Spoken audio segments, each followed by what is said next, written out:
progres pembangunan infrastruktur pembasahan gambut dan R3 yang selama 4 tahun restorasi gambut. Ya, jadi perkenalkan dulu, nama saya Rudi Prianto sebagai Kepala Pokja Wilayah Kalimantan dan Papua untuk menyampaikan paparan tentang progres pembangunan infrastruktur pembasahan gambut atau PPG dan IKR selama 4 tahun restorasi gambut. Lanjut. Lanjut, Mbak. Yuk.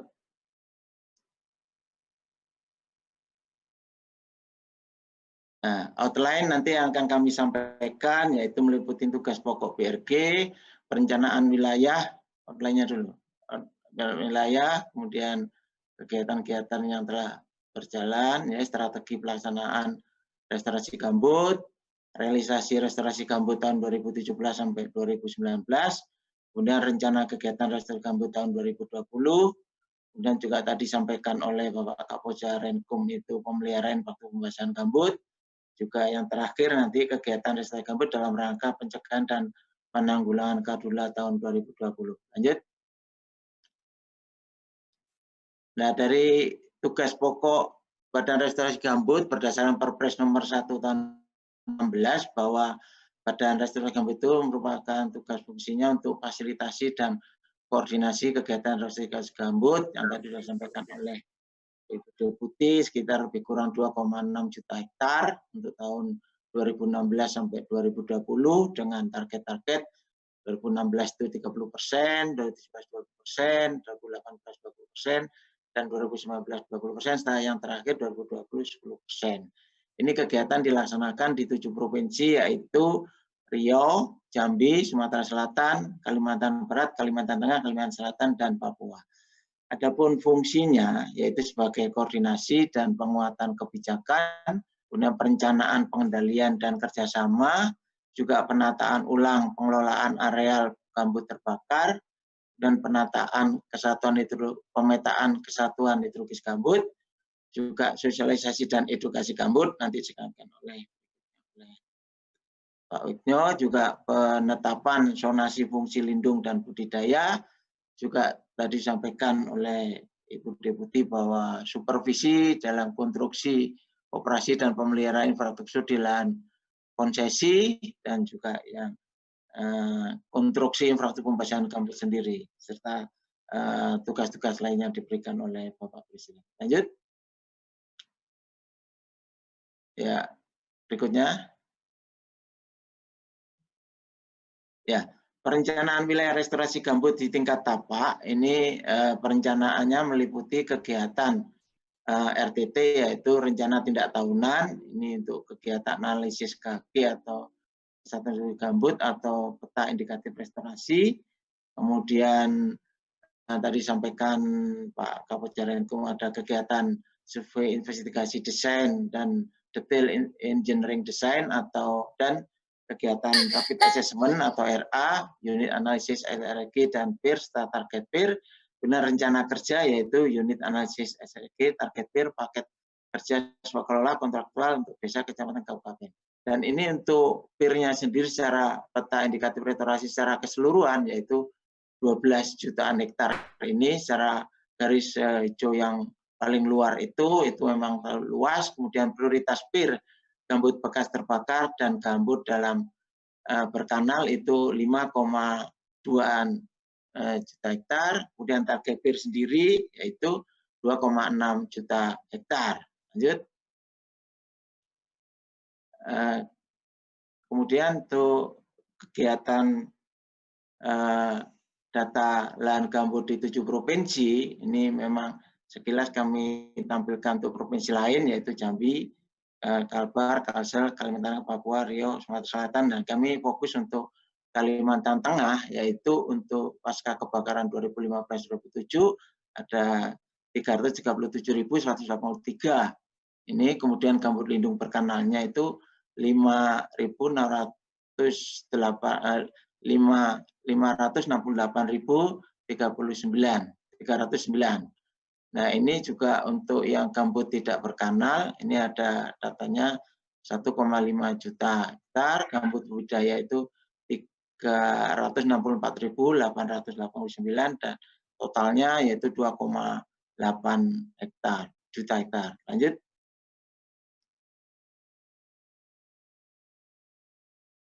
Lanjut.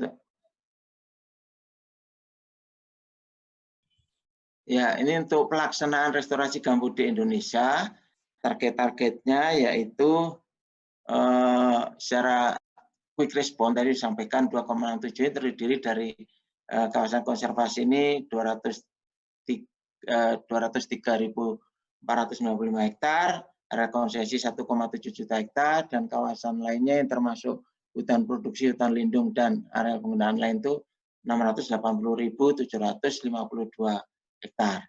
Lanjut. Ya, ini agak lambat ini. Lanjut, Pak.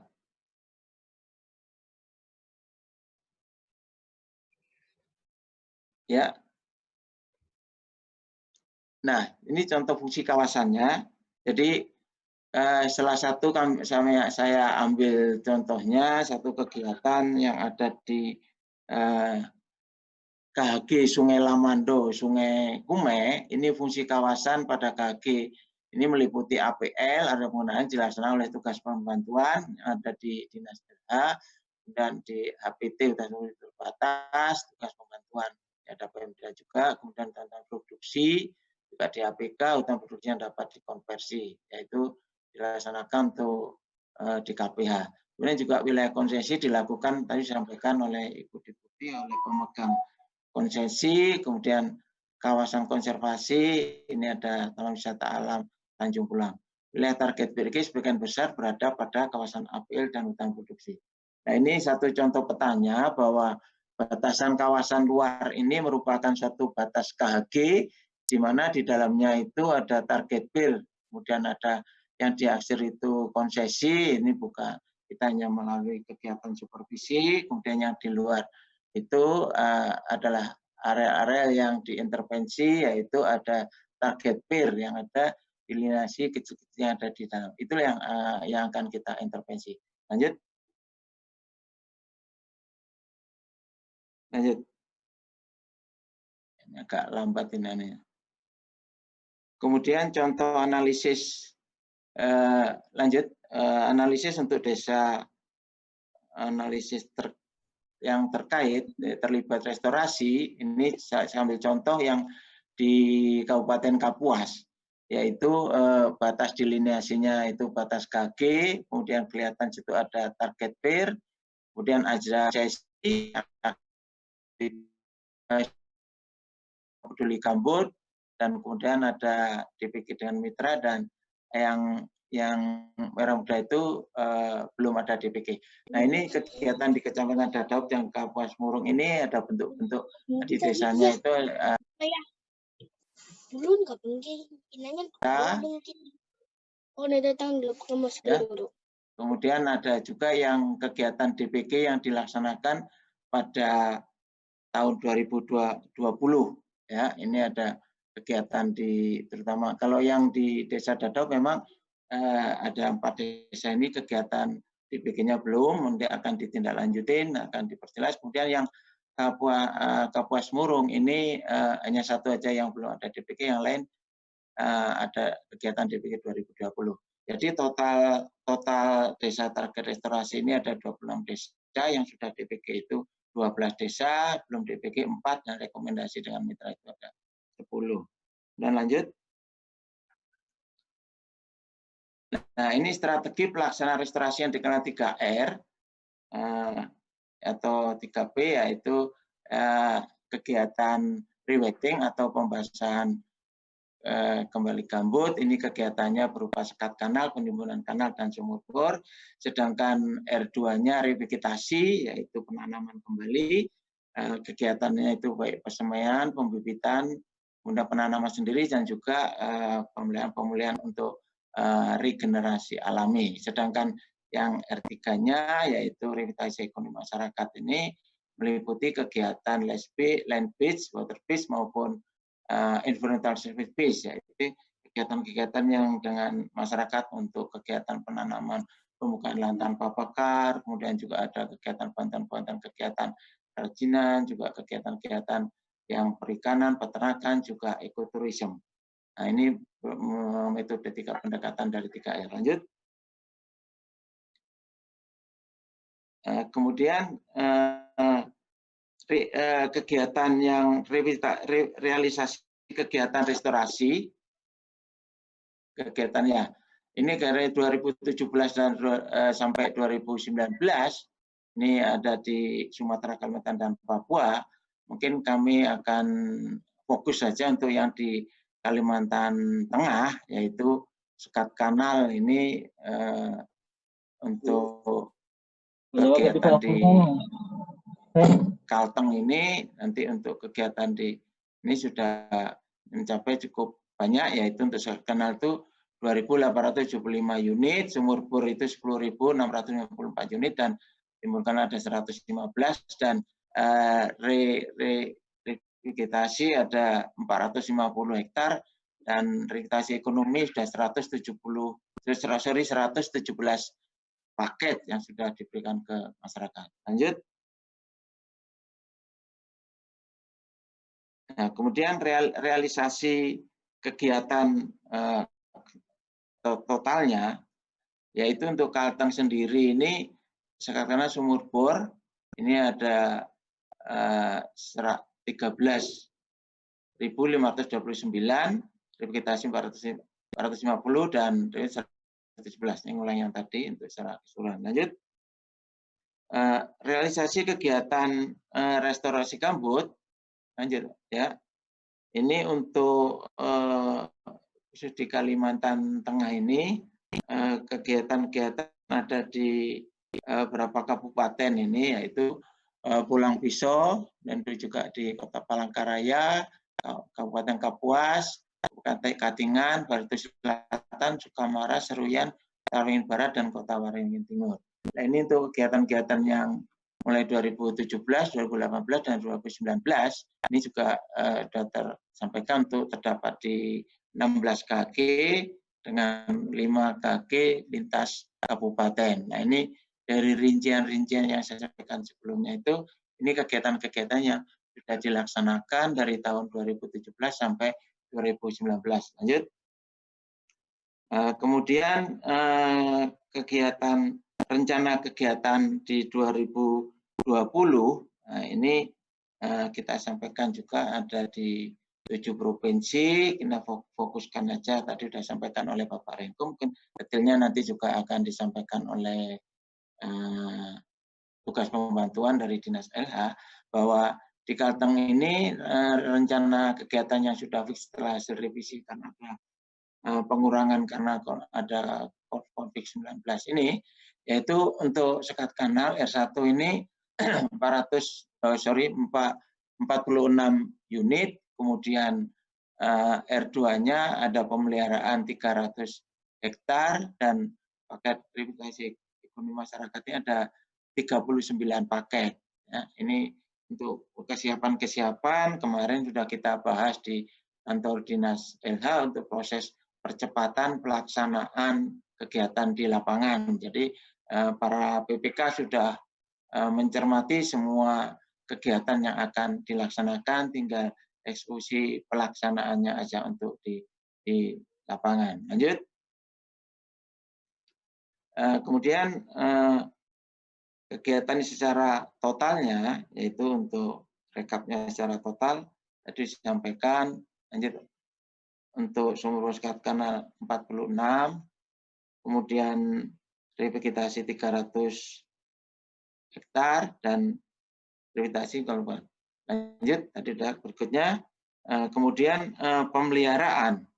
Jadi tadi sampaikan juga ada pemeliharaan dan perbaikan. Jadi kegiatan pemeliharaan yaitu untuk menjaga keandalan bangunan, prasarana, dan sarana agar dapat berfungsi untuk masa manfaatnya. Jadi memang karena pembangunan untuk sekat tanah ini semi permanen, itu memang jangka kayu, jadi jangkanya tidak lama gitu. Tapi diupayakan tetap dipertahankan dengan kondisi alam, bisa ada sedimentasi alami, bisa sekat dengan baik, dan kemudian juga ada pemeliharaan supaya dapat berfungsi dengan baik. Kemudian tadi sampaikan juga kalau ada kerusakan-kerusakan juga untuk prasarana ini untuk supaya layak fungsi lagi juga diadakan perbaikan. Lanjut.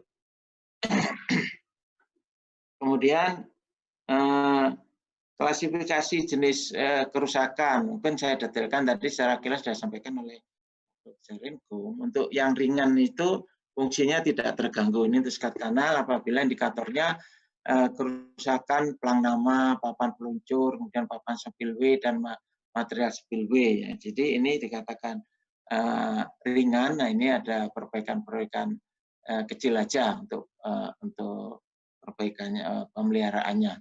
Kemudian yang sedang fungsi terganggu apabila ada kebocoran kecil pada sekat, kemudian penyusutan tanah timbunnya di sekat kanalnya itu agak turun, bagian sayap dan bagian spillway, kemudian merupakan pengikatnya ada yang lepas, kayu pengikatnya penjepit bagian sayap ada yang lepas, dan cerucuk ada yang sebagian lepas atau itu ada sedang. Sedang yang berat itu memang ada perbedaan tinggi untuk muka air pada hilir dan hulu itu tidak bisa dibedakan. Kemudian terjadi kebocoran besar, terjadi kerusakan kiri kanan sekatnya menyebabkan terjadi aliran baru, dan juga ada beberapa kayu cusuk yang memang rusak berat.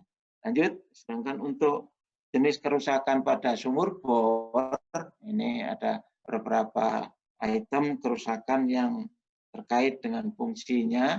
Lanjut yang sumur bor, yaitu rusak fisik bagian luar, kemudian akibat alam atau lainnya seperti patah atau terbakar. Lanjut, ini belum ganti. Kemudian juga ada rusak bagian dalam, nah ini seperti tersumbat lumpur atau patah, lepas sambungan antar pipa dan rusak mesin. Nah, ini memang kita sudah pernah melaksanakan inventarisasi kegiatan peralatan juga kondisinya nanti akan bisa segera dilakukan kegiatan perbaikan atau pemeliharaan. Kemudian ketika kerusakan, misalnya masih perangsal, rusak ringan, rusak berat, ini kegiatan misalnya ada bagian-bagian yang tidak normal dari peralatan, lalu memang tidak bisa bekerja. Kemudian konstruksinya, misalnya kerusakan ringan, karena pipa dan sebagainya, ya misalkan ada papan, nama, terus sumbat dan sebagainya. Lanjut. Kemudian ke kegiatan restorasi gambut. Nah, tadi sampaikan untuk pencegahan dan pemulihan karhutla untuk tahun anggaran 2000 ada kegiatan OPGRK, yaitu operasi pembasahan gambut rawan kekeringan. Pelaksanaan kegiatan pemeliharaan, pemantauan operasi dan pelaporan pembasahan gambut dengan sumur poin di wilayah rawan kekeringan, rentan terbakar di wilayah-wilayah restorasi gambut yang sudah terbangun pembangunan infrastruktur pembasahan gambutnya. Lanjut. Kemudian kegiatan penanggulangan OPCLGT, yaitu operasi pembasahan cepat lahan gambut terbakar.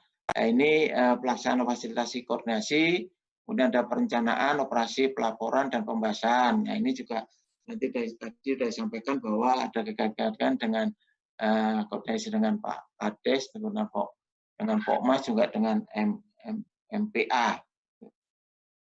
Nah, lanjut, syarat-syaratnya bisa dilaksanakan OPGRK, yaitu di wilayah kerja PG yang sudah ada pembangunan infrastruktur gambut, kemudian lahan gambut yang berada di wilayah kerjanya tidak mengalami hujan 7 hari berturut-turut. Jadi kalau sudah kering 7 hari berturut-turut tidak ada hujan, itu sudah bisa operasi dilaksanakan. Kemudian lokasi berdasarkan pakaian dari BMKG memang diprediksi potensi rawan terbakar sudah bisa beroperasi.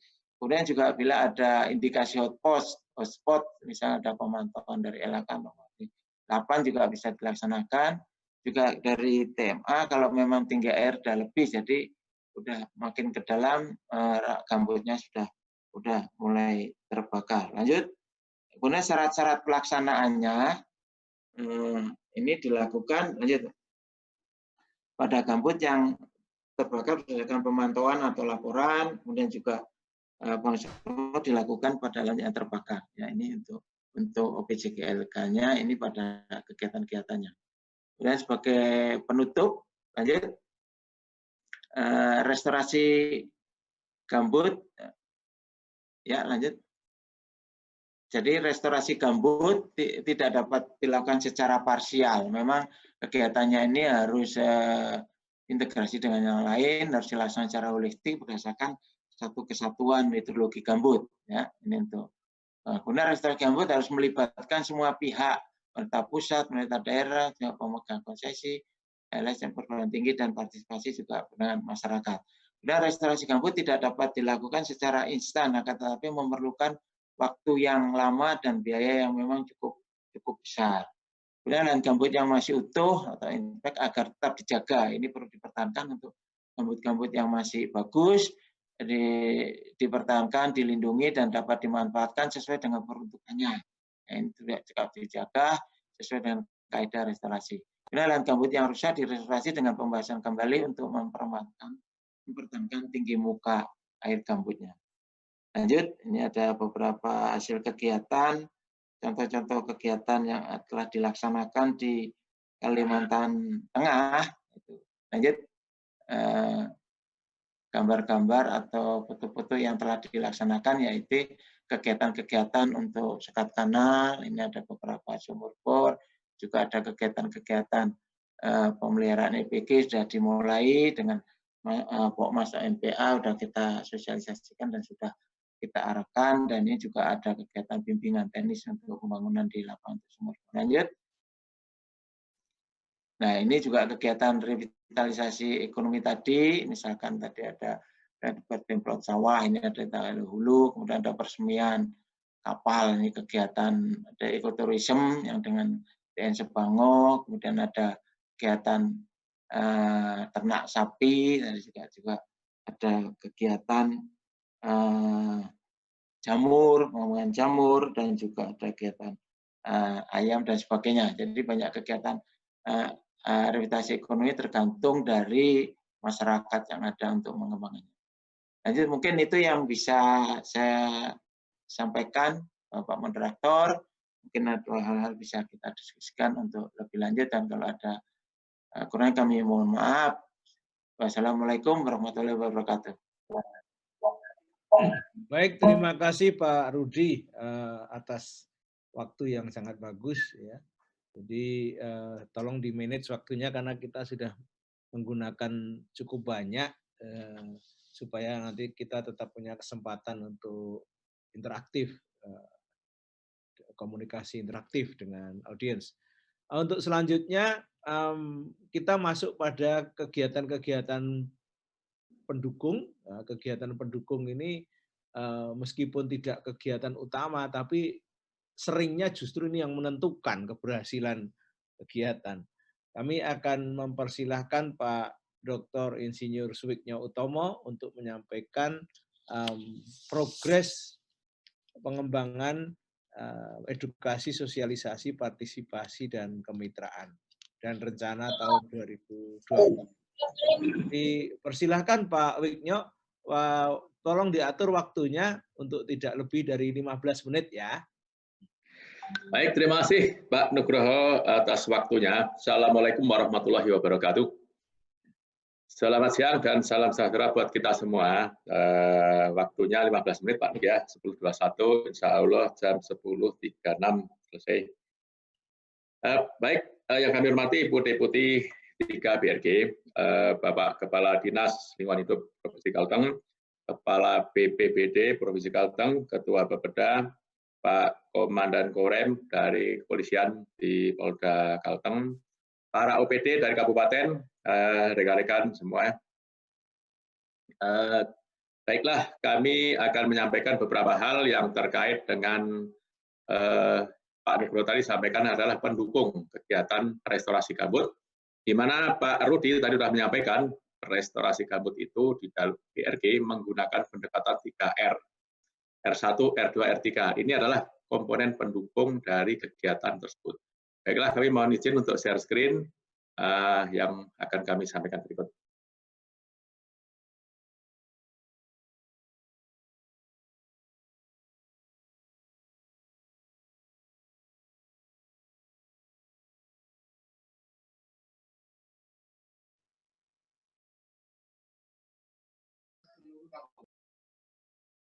Udah kelihatan belum Pak Nuk?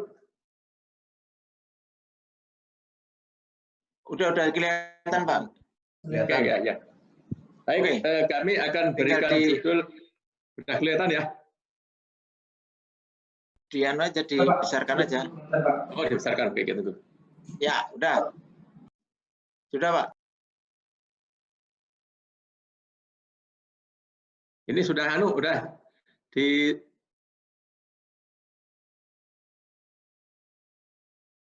Ya, udah ya berarti ya. Baik, kami akan berikan judul atau tema tentang bagaimana membangun kepedulian dan partisipasi masyarakat di dalam restorasi gambut yang diampu oleh Kedeputian Bidang Edukasi, Sosialisasi, Partisipasi, dan Kemitraan BRG. Kalau tadi Pak Rudi sudah menyampaikan bahwa pendekatan restorasi gambut itu yang utama adalah 3R, di mana R yang pertama itu membasahi kembali gambut, melakukan kegiatan sekat-sekat, pembuatan sekat kanal, sumur bor, penimbunan kanal, dan sebagainya untuk mengembalikan fungsi hidrologi gambut. R yang pertama ini kan berarti pendekatan fisik ya. Kemudian yang kedua, ada juga penanaman kembali atau revegetasi, ada aspek biofisiknya di situ. Nah, yang ketiga, aspek peningkatan ekonomi masyarakat secara teknis. Kemudian kegiatan 3R tersebut berbasiskan kepada perencanaan yang sudah disusun, yaitu berbasis kesatuan hidrologi gambut, di mana prioritas yang akan direstorasi kemudian dilakukan intervensi 3R. Kemudian didukung oleh riset tentang restorasi dan didukung oleh ini, bidang edukasi, sosialisasi, partisipasi, dan kemitraan. Ini pendukung dari kegiatan utama tersebut. Kalau bisa kita katakan barangkali pendukung ini bisa dari aspek sosialnya, kemudian dari aspek lembagaan, masyarakat, dan sebagainya. Di dalam kegiatan kami itu kemudian kalau di kegiatan utama itu berbasis KHG, yaitu Kesatuan Hidrologi Gambut, secara teknis seperti itu, kami dari Kedeputian 3 itu pendekatannya dari KHG kemudian diekstrak atau didelineasi di dalam kegiatan berbasis administrasi desa. Artinya apa? Artinya karena kita kombinasikan, kalau KHG itu memang benar-benar teknis. Wilayah antara dua sungai, tetapi di situ kan pasti ada administrasi pemerintahan, di mana ada kabupaten, ada kecamatan, ada yang paling kecil adalah desa. Sehingga kemudian kami membangun yang dinamakan program Desa Peduli Gambut. Nah, dari prioritas tadi kemudian ditetapkanlah desa-desa mana yang akan diintervensi. Kalau dari target restorasi secara nasional itu kan 2,7 juta hektar sampai 2020 itu jumlah desanya sekitar 1.205 desa. Nah, dari situlah kemudian sesuai dengan kemampuan anggaran kami akan melakukan intervensi itu melalui APBN itu 75 desa setiap tahun diintervensi. Nah, apa yang dilakukan di dalam kegiatan Desa Peduli Gambut itu? Yang pertama adalah pendampingan. Nah, jadi di situ setelah kami tetapkan oleh BRG, inilah desa-desa peduli gambut yang akan dilakukan kegiatan di tahun tertentu, kemudian kami terjunkan fasilitator desa untuk melakukan pendampingan di tingkat desa. Ini di awal tahun, kira-kira bulan Maret. Setelah itu kemudian dilakukan pemotretan. Ada fasdesnya masuk, kemudian dipotret, dipetakan. Seperti apa sih kondisi sosial ekonominya dan termasuk spasialnya seperti apa. Untuk mengetahui potensi dari desa tersebut, ini sebagai bahan perencanaan dengan outputnya adalah profil desa. Setelah itu dilakukan intervensi bagaimana dalam perencanaan desa itu juga ada memperhatikan unsur-unsur di dalam restorasi gambut. Artinya kita mengintegrasikan kegiatan restorasi gambut itu dalam dokumen perencanaan desa, baik di dalam RPJMDes-nya, RKPDes-nya maupun APBDes-nya. Kenapa? Karena dana desa itu juga ada kebijakan yang menyangkut kegiatan penanggulangan bencana, aspek lingkungan itu. Sehingga kita coba masuk melalui itu agar apa? Agar desa juga memiliki atau mengagendakan berbagai kegiatan-kegiatan yang terkait dengan restorasi gambut, baik itu pelatihan, pemberdayaan masyarakat dan sebagainya. Ini kita anggap penting karena apa? Karena desa itu berada di KHG, berada di ekosistem gambut. Artinya apa? Banyak sekali di situ di lingkungan gambut. Sehingga segala aktivitas, baik itu kantor desa, lahan-lahan masyarakat, fasilitas umum, dan sebagainya, memang di daerah gambut. Sehingga perlu adanya restorasi atau aspek pemulihan lingkungan gambut. Karena kalau sampai terjadi bencana kebakaran misalnya, maka berbagai program pembangunan itu pun akan terkena itu. Ada perkebunannya akan terkena, kesehatan masyarakat terkena. Oleh karena itu, penting di dalam DBG itu melakukan integrasi ke dalam perencanaan desa. Yang ketiga, keempat adalah kita menguatkan institusi lokal desa itu, terutama dari aspek peraturan desa. Didoronglah Fasdes kami untuk bagaimana agar desa itu juga mempunyai aturan lokal dalam mengelola ekosistem gambut atau mengelola lahan gambut. Aturan lokal ini penting agar tercapai kesepakatan bersama, diformalkan di dalam mengelola gambut itu gini loh, seperti apa caranya yang ramah lingkungan, yang tidak merusak, yang saling menjaga dan sebagainya. Termasuk juga membangun atau mengembangkan pokmas yang ada untuk kepedulian terhadap gambut. Berikutnya adalah pemberdayaan ekonomi di dalam desa peduli gambut itu, pelatihan-pelatihan dan sebagainya, bantuan ekonomi produktif dan sebagainya itu berbasis desa peduli gambut sesuai dengan yang sudah ditetapkan di awal itu. Yang berikutnya atau yang terakhir ini juga paling penting adalah penguatan inovasi lokal, pengetahuan lokal dan teknologi tepat guna itu yang memang sudah hidup di tengah masyarakat, dipraktekkan di berbagai tempat, itu kita sebarluaskan melalui apa? Melalui pembelajaran petani, salah satunya adalah Sekolah Lapang Petani Gambut dengan tema PLTB. Kenapa? Karena di berbagai tempat itu sudah dilakukan berbagai inovasi lokal petani di dalam mengelola gambut dengan aman, dengan apa ya istilahnya itu dengan ramah lingkungan. Yaitu kita sebarluaskan di dalam Sekolah Lapang Petani. Temanya adalah dalam mengelola gambut tanpa membakar atau PLTB dengan menggunakan bahan-bahan nutrisi, pembenah tanah atau istilahnya pupuk gitu yang alamiah.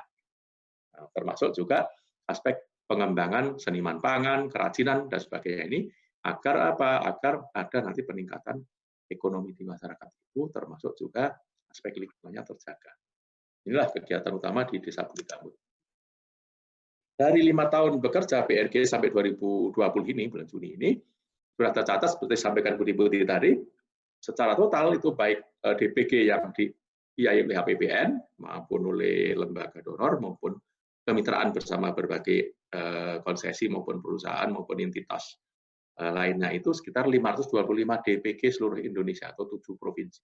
Di mana Kalteng ini, seperti disampaikan Budi Putri, memang termasuk paling banyak, 147 desa dibanding provinsi lain, misalnya di Riau, 143. Nah, ini. Inilah sebaran Desa Peduli Gambut kami di Kalimantan Tengah, ya, yang ungu, ya, yang ungu garis-garis ini adalah sebaran DPG sejak 2017 sampai 2020 ini. Jadi mulai ada yang desa Kapuas, kemudian sekarang ini tahun 2020 di Seruyan, Kapuas dan Seruyan. Untuk Kalimantan Tengah 2020 dengan APBN kami membangun DPG sebanyak 15, Kapuas 10, kemudian di Seruyan ada 5 DPG. Ini daftar desa APBN kami ada Palangkau Lama, Saka Binjai, Bina Sejahtera, Sukarja, Bina Karya, Rawa Subur, dan sebagainya sampai Bangun Harja. Itu untuk yang DPG APBN. Kemudian DPG Kemitraan itu yang sudah dibangun selama masa 3 tahun. Ini ada kemitraan ada 29 desa. Kemudian setelah dibangun DPG, kemudian kami menghasilkan inilah beberapa peran masyarakat yang sudah berjalan, baik itu kalau level provinsi itu cukup banyak. Kemudian kita lihat level Kalimantan Tengah itu apa saja yang bisa diperankan oleh masyarakat dari hasil DPG tadi. Pertama, dari DPG itu kemudian ada namanya fasilitator desa kami. Kami sudah mendidik mereka, kemudian menempatkan fasilitas ini yang berperan dalam kegiatan restorasi gambut. Kemudian ada Pokmas Peduli Gambut yang dibentuk di desa-desa. Kemudian para petani gambut ini kader-kader sekolah lapang yang mereka kemudian sudah belajar mengenai mengelola gambut dengan baik, membuat percontohan dan sebagainya. Ada seniman pangan ini, Kalteng ada 2. Kemudian ada KI Peduli Gambut yang sudah melalui Lokalatih, kemudian diberikan materi untuk sosialisasi tema-tema lingkungan, termasuk dakwah tema-tema lingkungan, termasuk ada juga di Kalteng yang lebih banyak malah pendeta peduli gambut atau gereja peduli gambut. Kemudian ada paralegal di setiap desa itu, kemudian kita didik tentang aspek keparalegalan atau aspek hukum, ya, bagaimana nanti bisa mendampingi, mengadvokasi masyarakat. Kemudian juga guru-guru SD yang sudah dididik dengan alat-alat peraga dan ditularkan kepada siswa SD. Inilah kader-kader yang kami tinggalkan di desa-desa peduli gambut itu. Kemudian selain itu kami juga di dalam pengembangan desa peduli gambut itu tidak hanya berbasis desa, tetapi juga dikembangkan lagi kerjasama antar desa sampai kepada mendorong adanya kelembagaan di tingkat kabupaten. Namanya adalah kawasan perdesaan. Nah, kami dorong agar kabupaten itu bisa membangun kawasan pedesaan. Ini sejalan dengan kebijakan dari Kemendes, sehingga nanti berbagai institusi atau OPD itu bisa bersama-sama membangun suatu kawasan pedesaan gambut. Ini yang sudah terbangun di Pulang Pisau, ada beberapa kawasan, ada 5 kawasan. Yang satu kawasan pedesaan ekowisata, ada 8 desa, kemudian kawasan pedesaan Minapolitan ada 4 desa, kawasan pedesaan industri kerajinan rotan 2 desa, agropolitan 10 desa, agropolitan 2 juga 9 desa. Ini. Nah, kawasan pedesaan inilah yang kemudian kita dorong agar nanti pihak Pemda untuk melanjutkan sehingga kegiatan untuk sampai di level desa ini bisa lebih efektif. Nah, inilah beberapa contoh tentang dokumentasi kami tentang sekolah lapang pengelolaan lahan tanpa membakar itu di beberapa tempat. Ini pada waktu petani belajar tentang karakteristik gambut seperti apa. Ini juga penting karena apa? Agar walaupun sudah tinggal di lingkungan gambut, namun demikian belum tentu kemudian secara persis itu mengetahui karakteristik gambut seperti apa. Sehingga inilah akan meningkatkan pengetahuan mereka sehingga nanti dalam mengelola lahan gambut itu bisa lebih dengan aman. Nah, yang kedua ini salah satu percontohan PLTP di tempat kami ini di Kalimantan Barat, kebetulan ini di Teluk Pangkadai, mereka sudah mulai panen untuk tanam sayuran. Nah, kemudian yang ini, yang paling kanan ini adalah pembuatan bahan-bahan alami untuk semacam kompos itu. Ini yang paling bawah ini salah satu hasil dari PLTP sudah mulai panen, ini kangkung, yang di tengah juga sudah mulai panen. Nah, ini. Berikutnya, ini salah satu juga, ini yang di Kalimantan, ini kami ambil tadi juga baru kami kontak. Ini di Handil Sohor, rekan-rekan kader FL kami, itu menanam salah satunya bawang daun waktu itu. Daun, nah ini sudah mulai panen, ini salah satu kelompok ini, kelompok Pokmas kami yang setelah sekolah lapang, kemudian mereka bergerak untuk menerapkan di lahannya. Bagus sekali di sana. Kemudian ini juga salah satu tempat yang di sini, ini adalah tempat pelatihan sekolah lapang kami di tempat Pak Yandir di tahun lalu di Anjir Kalampan. Ini salah satu, sekarang masih perlu lanjut, memang luar biasa di tempat Pak Yandir. Ini salah satu sapi yang seperti ini. Nah, kemudian juga ini salah satu contoh di Riau, kalau ini di Riau di Sawadeke. Dan seperti tadi salah satu tempat sekolah lapang kita yang sudah mulai panen, ini panen padi yang sebelah kanan. Nah, baik, untuk tahun 2020 itu beberapa kegiatan berlanjut yang seperti tadi, edukasi restorasi gambut nanti akan berbentuk literasi. Jadi kita untuk belajar pemahaman tentang gambut pada sekolah-sekolah, termasuk nanti di tingkat universitas, dengan cara nanti semacam seminar.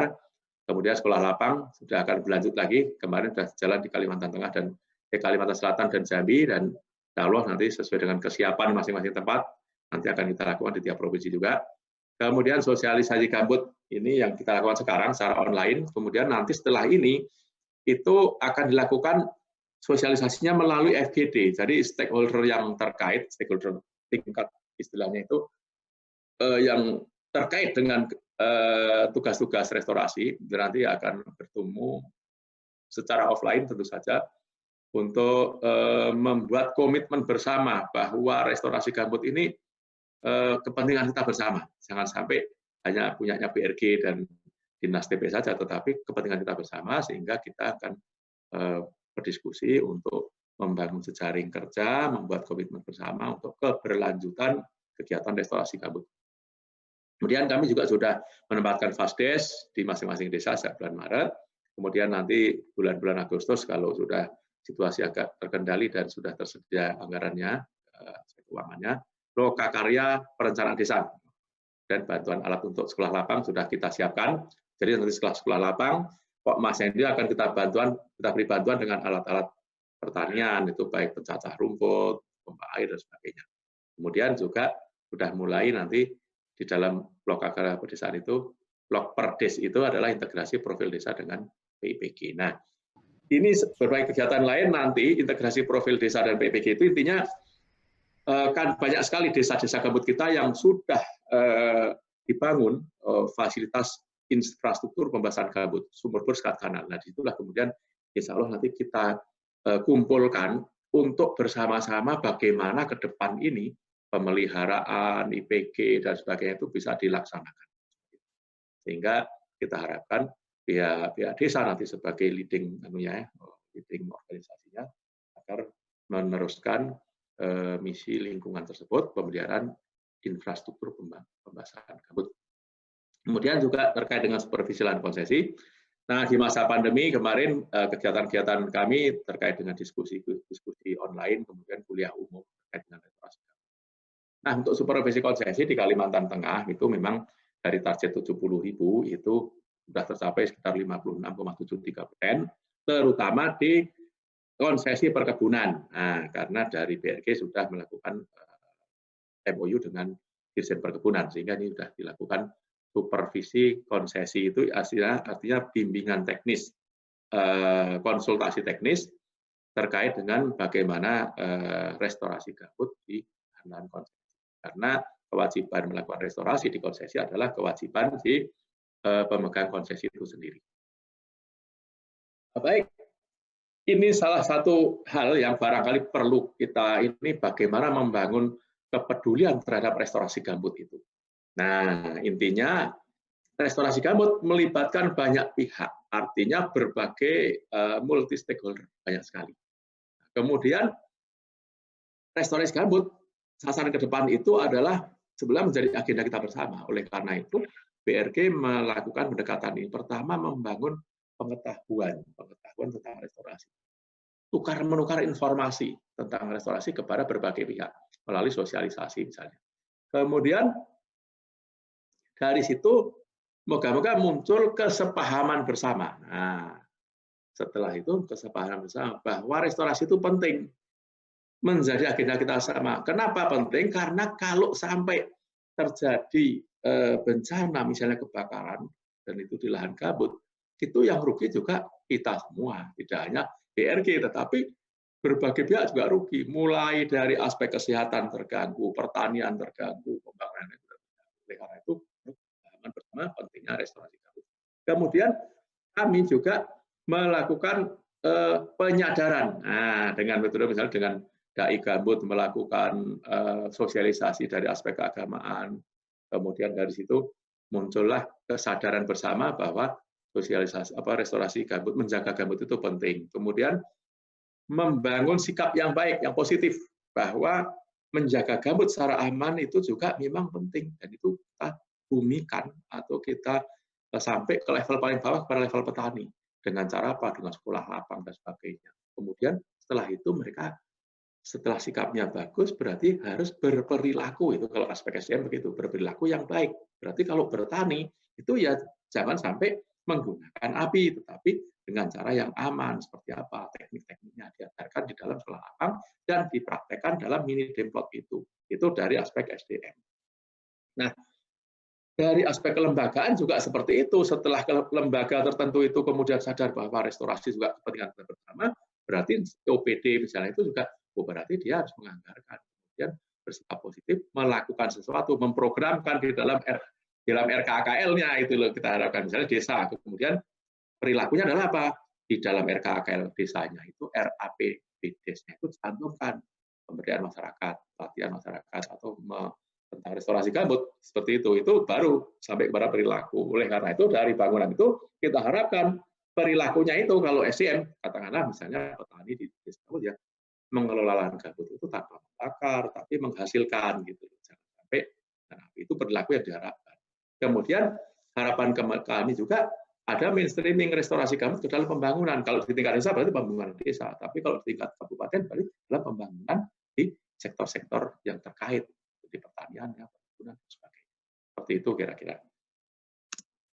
Nah, baik, sebagai penutup, ada dua kata kunci ini sebetulnya yang bisa kami sampaikan di dalam penutup ini, karena ini kan agenda kita bersama. K dan K. Nah, kalau ini simbolnya ini K dan K itu artinya saling bergandengan tangan antar institusi. BRG, Dinas Lingkungan Hidup, OPD, Bapeda, kemudian mungkin dari Polres dan sebagainya itu saling bergandengan tangan untuk apa? Ya karena BRG ini kan berakhir sesuai perpresnya di tahun ini. Kami meninggalkan banyak hal di Desa Peduli Gambut misalnya. Contoh nih, di Desa-Desa Peduli Gambut itu ada kader-kader kita, kader sekolah lapang, ada dai gambut, ada pendeta peduli gambut, ada guru-guru SD, ada seniman pangan yang sudah dilatih, ada paralegal. Berarti dari sanalah diharapkan berbagai pihak itu untuk menindaklanjuti. Kalau itu kader sekolah lapang, berarti penyuluh pertanian bisa menindaklanjuti untuk pembinaannya, dilihat templotnya, dibina dan sebagainya. Dari balai penyuluhan kecamatan misalnya, dari dinas tanaman pangan kabupaten. Kalau itu dai gambut, berarti dari kantor Kepak, dari penyuluh agama, kemudian berkolaborasilah itu ada kader kami di desa. Kalau SD berarti dari dinas pendidikan, ada alat-alat peraga yang sudah diberikan agar dimanfaatkan untuk pembelajaran gambut bagi anak-anak. Ada seniman pangan, nah misalnya berarti itu pembinaannya dari dinas perdagangan, perindustrian, dilihat kira-kira seperti apa perkembangan dan sebagainya. Itu karena kami akan berakhir di 2020. Kalau paralegal berarti dari Kanwilkumham. Itu ada tingkat desa. Nah, itulah ketinggalan kami. Yang kedua, ada percontohan. Nah, mini demplot. Seperti saya sampaikan tadi, di Kalimantan sudah ada jumlahnya, di tiap desa gambut, ada percontohan. Ini mestinya ke depan harusnya berlanjut. Jangan sekali panen terus ditinggal, sehingga kebunnya tidak terlihat lagi. Terus-menerus. Nah, karena apa? Mini demplot itu mestinya jadi pembelajaran petani. Apa yang diajarkan, dipraktekkan, dan kemudian petani itu mengembangkannya sendiri. Karena tidak ada larangan kalau petani itu mencoba-coba sendiri, membuat nutrisi tanaman sendiri, kemudian dicoba ke tanaman itu tidak ada larangan, dan itu malah bagus. Oleh karena itu, dengan tempat pembelajaran petani tadi, diharapkan ada pembinaan lanjutan dari misalnya Dinas Tanaman Pangan, Balai Penyuluhan Provinsi, kemudian Balai Penyuluhan Kecamatan, dan sebagainya. Itu apa? Agar nanti untuk mendukung ketahanan pangan gitu loh, kira-kira seperti itu. Karena dimplot-dimplot memang kemarin ada kritik, kenapa Pak dimplotnya tanamannya kok semua kayak gitu, sayuran dan sebagainya. Nah, dimplotnya kan untuk petani. Kalau misalnya waktu itu kenapa nggak ditanemin misalnya kayak palu dikultur, ya kemudian yang gambut yang basah dengan tanaman yang cocok sagu dan sebagainya. Ya, itu memang ya bagus, tapi ini kan untuk petani, untuk membelajarkan mereka bagaimana kalau bertani itu tanpa membakar, sehingga sesuai kebutuhan petani untuk sementara ini tahap awal. Nah, kebutuhan petani apa? Ya saya harus nanam cabai Pak, berarti biar untuk kebutuhan sehari-hari, saya harus nanam kangkung dan sebagainya. Seperti tadi saya sayur, tapi itu nggak apa-apa untuk ke depan, barangkali bisa dikembangkan dengan mungkin agroforestry di pinggir dan sebagainya. Nah, inilah sebagai tempat pembelajaran petani. Kami harapkan nanti diteruskan oleh OPD terkait. Nah, berikutnya kami juga meninggalkan kawasan perdesaan gambut yang tadi sudah sampaikan di Pulang Pisau, bayangkan itu, inilah yang harus dikawal. Oleh karena itu, kami juga mohon nanti dari Bapeda Kabupaten proaktif. Bapeda sebagai leading-nya di dalam kawasan pedesaan itu, tentu saja ada tim yang digerakkan untuk OPD yang lain bergerak sesuai dengan bidangnya, mungkin dari dinas PMD, dari dinas di perikanannya, pertanian dan sebagainya, agar masuk ke fokus tadi. Kalau nanti kawasan pedesaan berarti sesuai desanya sudah ada, anggarannya bahkan sudah ada, apalagi ada peraturan bupatinya. Nah, itulah yang perlu digerakkan. Karena apa? Kawasan pedesaan ini istilahnya itu berupa wadah atau mesin mobil. Maka kalau nggak ada disetir, nggak ada bensinnya, kemudian nggak disetir, ya nggak berjalan mobilnya. Harus ada namanya prosesnya, proses rapat-rapatnya, kemudian dianggarkan, di kegiatan, dimonitor. Timnya ini harus aktif untuk menggerakkan. Nah, kalau mobilnya diam saja, tidak akan bergerak. Tetapi kalau ada proses organisasi, proses tim yang berjalan, kemudian ada kegiatan, itu baru bergerak, baru mengefek kepada masyarakat untuk kesejahteraan masyarakat di desa-desa itu tadi. Itu seperti itu. Kemudian yang terakhir, kami juga meninggalkan dari Kedeputian 2 tadi, infrastruktur pembahasan gambut, baik itu sekat, kanal, sumur bor yang jumlahnya tadi sudah ada, itu berada di desa-desa. Oleh karena itu, maka ini perlu juga ditindaklanjuti. Kita harapkan memang nanti jangan sampai dibiarkan, tetapi ada yang menggerakkan, misalnya di tingkat desa, kemudian tahu di situ ada sumur bor, ada sekat kanal, kemudian baru dari situ apa yang perlu dilakukan untuk sumur bor sekat kanal ini, ya harus dipelihara, diteruskan, karena apa? Kalau sampai ada hotspot kemudian kebakaran, ini bisa dimanfaatkan sumur bor sekat kanalnya, harus dipelihara. Nah, sehingga dari situlah kita harapkan ini bermanfaat untuk semua, dimanfaatkan oleh berbagai pihak, dari Polda, dari MPA, dari Korem, BPBD, dan sebagainya, memanfaatkan sumur bor sekat kanal itu. Desa juga ada Pokmas memelihara, tinggal untuk mengantisipasi jangan sampai terjadi kebakaran. Itu kira-kira seperti itu. Karena apa? Karena kalau sampai bencana itu terjadi, itu yang rugi bukan BRG, tetapi yang rugi malah kita semua. Desa pasti akan rugi kalau kebakaran. Kemudian dari Polda, dari Polsek juga akan rugi. Oleh karena itu, itulah yang kami harapkan, koordinasi dan kolaborasi antar instansi inilah yang sangat penting. Sehingga agenda restorasi gambut ini tidak hanya agendanya BRG, tetapi agenda kita semua. Karena ini menyangkut lingkungan tempat kita hidup. Kalau lingkungannya baik, hidup kita baik. Tapi kalau lingkungannya rusak, kayak tahun 2015, kebakaran besar seperti itu, asap di mana-mana, itu kita bisa merasakan sendiri betapa sulitnya hidup kita. Oleh karena itu, itulah yang kami harapkan, agar ke depan nanti di dalam kegiatan lanjutan sosialisasi ini, dalam FGD, moga-moga nanti dari OPD-OPD yang nanti kami undang, ke depannya itu kita akan berdiskusi, membangun komitmen bersama untuk kegiatan restorasi gambut ke depan. Demikian Pak Nugroho, kurang dan lebihnya mohon maaf, kami sampaikan. Terima kasih atas perhatiannya, kurang dan lebihnya mohon maaf. Assalamualaikum warahmatullahi wabarakatuh. Waktu dan tempat kami kembalikan kepada moderator. Oke, terima kasih Pak Weknyo. Silahkan dicek Bapak sudah menggunakan waktu berapa.